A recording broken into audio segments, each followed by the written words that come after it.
What's up, everybody, and welcome back to the Offbeat Gardener. I'm gardening in Zone 7A, and today I want to do a small garden tour because guess what?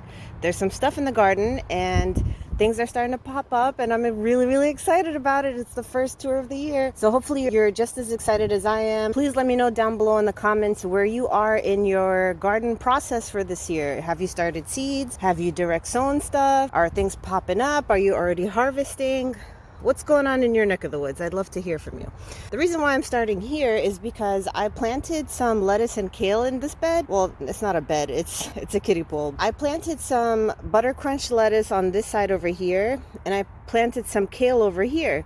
Well, guess what? The squirrels decided that this was going to be their fun house, and they tore up all of the soil. So I don't know what's happening here, but I'm just going to leave it be. I know the seeds are somewhere on the surface, so we're just going to see what happens with this whole situation. But I'm like, come on, guys. Like, can I have anything nice? Like, leave me alone, squirrels. I get that you want to have fun too, but I'm trying to grow some food here. So can we not? Next, I'm taking you to my green stock. It is a little hard to see because of the lighting, but I did fill this up with different types of lettuce seed, and I do have strawberries on the top. The top 2 rows I didn't fill up with lettuce because I want to reserve that for strawberries only and maybe do eventually one more row. But for now, this is all of this down here is all lettuce, and I don't know if you're going to be able to see this at all.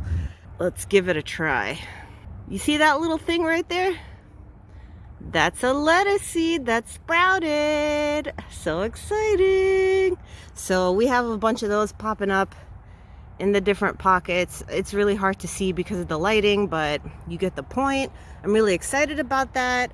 I could very well have started seeds inside and transplanted starts, but I decided, you know what, whatever, it's fine. Let's just do it this way and see what happens. And if not, then I can always start some seeds later because lettuce seeds are not incredibly difficult to get going. So if push comes to shove, I'll do it that way. But for now, I just wanted to experiment a little bit with this, and so far so good. So hopefully everything will grow quickly and fully, and I won't have to start seeds inside. The next big project that I worked on, which was seriously backbreaking, but it's all good. It's part of the job. I added about, well, not to all of them. Like these 2, I didn't get to finish because I ran out of light the day that I was doing this.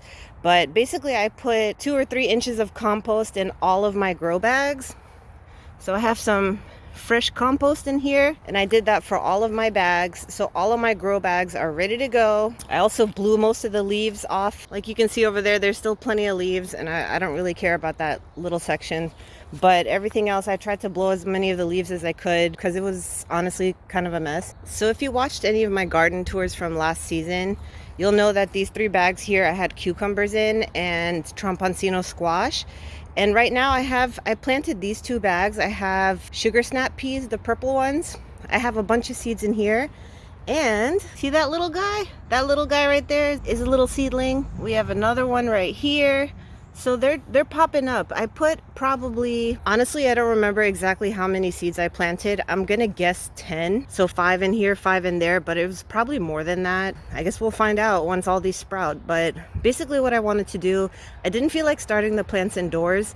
So what I ended up doing is like winter sowing. So basically taking the seeds for frost hardy plants and planting them in the soil, so that they'll just kind of come up on their own and I won't have to harden them off or do anything like that. So it's kind of an easy breezy way to plant something in your garden without having to think about seed trays and heat mats and lights and all this other stuff. You just basically toss the seeds into the ground and wait for nature to take its course. It's extremely hands-off. And as you can see, it works. And we definitely have had really cold days and nights. I think the high today is 60, so that's pretty good. But it's gonna get cold again in the evening, and we're nowhere near having nights and days without any frost or without low temperature. But I just want to show you this so you can see that, you know, you don't have to do all of the hard work. If you're starting your seeds for your summer garden, then you know how much work is involved in that. And this is just the easy way to grow some food without having to invest time and energy into your starts the way that you would if you were growing indoors from seed. And here, last but not least, is the piece de resistance. It is my new little hoop house, outdoor greenhouse, whatever you want to call it, situation. I built this myself, and I have to say it's been out here for a couple of weeks, and we've had some high winds, and I have not had a problem with this at all. I love this thing. Editing me here. So yesterday I filmed the garden tour that you're watching, and today, which is literally the next day, this is what we're dealing with. And I was out here yesterday in a t-shirt, so this weather is bananas, but our little hoop house is holding up pretty well. It's nice and steamy in there still. All right, back to the video. Ooh, before I forget, before I continue, I just want to say, I should have said this at the beginning of the video, but today's March 11th. Sugar snap peas that I planted, I did those on February 26th, and the lettuce and kale I did on March 3rd. So I just want to put that out there because I completely forgot to mention that. Back to what we were talking about. This thing has worked out great for me. It's a lot larger than I thought it was going to be. I thought it would be significantly smaller, but I love how tall this thing is. I would say it's about 4 feet tall, maybe. And it's fairly long. I mean, it's like 2/3 of the length of the trellis that I have here. And mind you, I have 20 grow bags along this trellis, 10 on each side. So just to give you some kind of an indication as to how big this thing is. But I love it.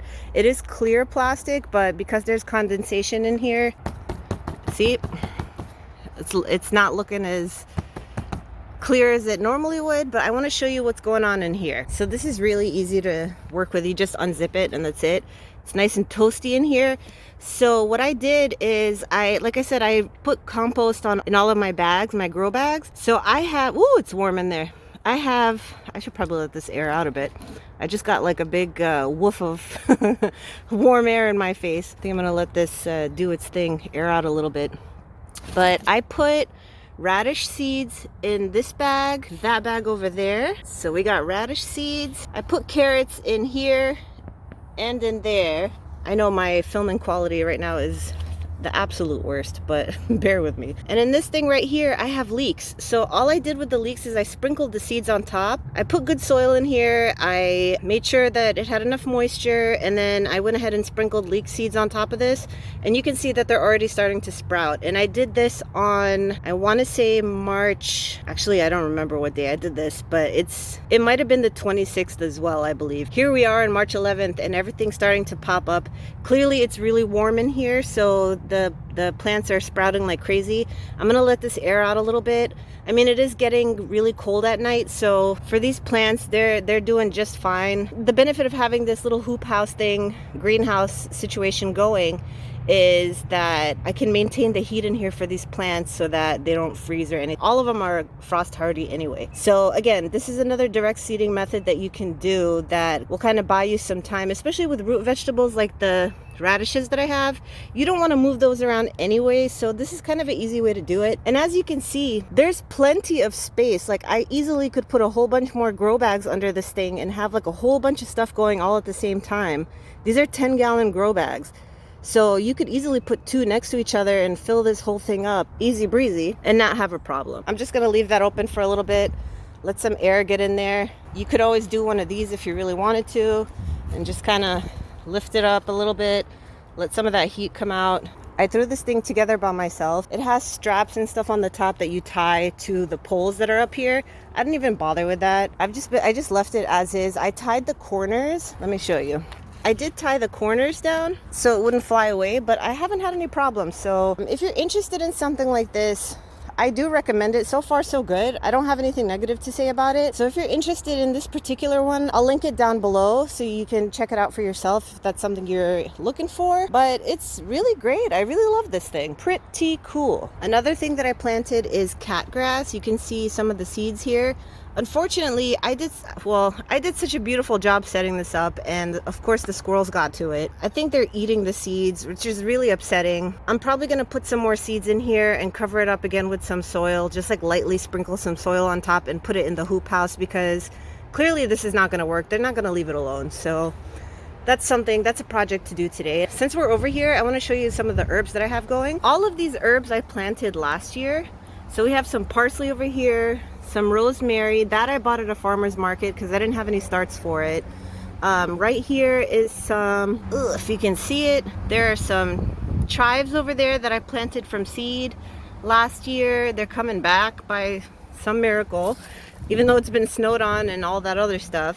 There's some more parsley here that I started from seed, some more herbs Back here under all this mess, some more chives that I grew in a pot last year. So that's pretty cool that they all came back. These over here have mint in them, and I don't know what's happening because mint is usually a beast in the garden, and they haven't popped back up yet. So to be continued with that, but I'm sure they'll pop back up, and if not, it's not a big deal. I can always get a start or get some seeds and go from there. So I'm not too worried about that. This little area right here is basically my herb section. My plan for this area this year is to streamline it a little bit because I do want to grow a bunch of parsley. So for the parsley, for example, I have a bunch here. I have some over there. Like, I don't want to, like, I want everything together. So what I'm going to do probably is figure out what I want in here, which I know I want parsley, probably cilantro, probably chives. And I think I'll leave it at that. I would like to grow some dill. I did have dill in here last year, and obviously it's gone. So I don't know. If you have any ideas of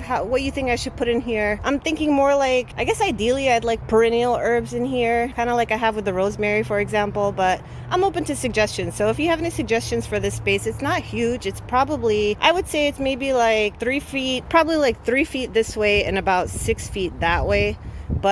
And I can always move those pots over there. It's not a big deal. So I don't know. Let me know what you think down below, what you think I should plant in here, and we'll see what I end up doing. I don't know why I'm out of breath. It's not even like I'm running around. I think I'm just holding my breath while I'm speaking, and I don't know why I'm doing that. But anyway, I apologize for the huffing and puffing, but it is what it is. So I did some thinking, which eventually led to some shopping, and I placed a few more seed orders for seeds that I absolutely don't need, but I bought anyway. And one of the seed orders that I was with Johnny's Seed, and I bought a bunch of stuff. They had a sale going, not for everything on their website, but just certain items. So I was looking through the sales section just to see what was going on over there. You know, one thing led to another, and then I had spent money that I wasn't intending on spending, but it's okay. Stuff happens. Two of the seed packets that I bought from Johnny's, one of them is a sprouting broccoli, and one is like a broccoli rabe style type broccoli, and another one is very similar in design, if you will, but it's a cauliflower. So what I'm planning to do, because I'm lazy and I'm still taking care of all the seedlings inside the house, and I do have a full-time job, so what I'm planning on doing, or I'm thinking about doing, is taking those varieties, the broccoli and the cauliflower, since they're cold hardy, and direct seeding them in these bags. The good thing about that, like I said, they are frost hardy, but more importantly, the days to maturity for both varieties are very short. I think one is like 45 days and one is 42, which is plenty of time for me to grow these, harvest them, and get these bags ready once again, maybe add some compost or whatever, fertilizer and all that stuff, and get these bags prepped, plenty of time to spare before I fill them up with tomato plants. So that's kind of my game plan for this. I'm going to see how the direct seeding goes, and if it works out, then that's great. And if it doesn't, then I'm probably going to start them indoors and transplant them out. All right, guys, here's the money shot of my garden thus far. Like I said, I did a little bit of cleaning. There's still stuff to do, but the majority of the stuff that I wanted to do, I did, which was to build that hoop house, to refill all of these bags with compost, which was a task in and of itself. As you can imagine, there's a lot of bags. I'm really excited for the progress that's happening so far. It's extremely exciting, especially nowadays with the prices of everything going up. Like, I know there are a lot of people who are panicking about food prices, or maybe you don't care. I don't know your life. But, you know, I mean, it's alarming whether you make good money or not. It's alarming to see gas prices and food prices and everything go up. And as I walk around here in this garden, it's not the most perfect garden. It's not my ideal garden, but I'm glad I have it, because you never know. This world is a crazy place, and you never know what can happen. And aside from just loving gardening and everything that comes with it, I'm just very thankful that I have the opportunity to do this in whichever way that is. And for me, that's growing in grow bags. So, you know, if you're one of those folks that's concerned about everything, don't be. Hopefully, let's all keep our fingers crossed that everything turns out all right. You know, and if you are one of those people who's feeling a type of way about the increasing food prices, you know, like I said in a previous video, it's amazing what you can do with one grow bag. And if that's all you can manage, I would say go for it, because at least it'll give you, I mean, it's fun and all that. Hopefully it'll give you some kind of peace of mind, and just don't panic. It'll be all right. We're all in this together. And yeah. So again, thank you so much for watching. Thank you for spending some time with me today. in this first garden tour of the 2022 season. I'm so excited. I hope you are too. And I will keep you guys posted on all the progress that we make around here. Let me know down below what it is that you're most looking forward to in terms of what plants you're going to grow in your garden this year, if you're even growing a garden. I'd love to hear from you, so please leave a comment down below. Don't forget to like and subscribe. And also, if you're growing any cold hardy plants, I'd love to know what you're growing. What varieties are you growing? The ones I got from Johnny's are both F1 hybrids, so we're giving that a shot. And again, I'll keep you posted on that. But anyway, thank you so much for watching. Thank you for listening to me blab for the last 20 minutes. And I will catch you in the next video. Take care and see you soon.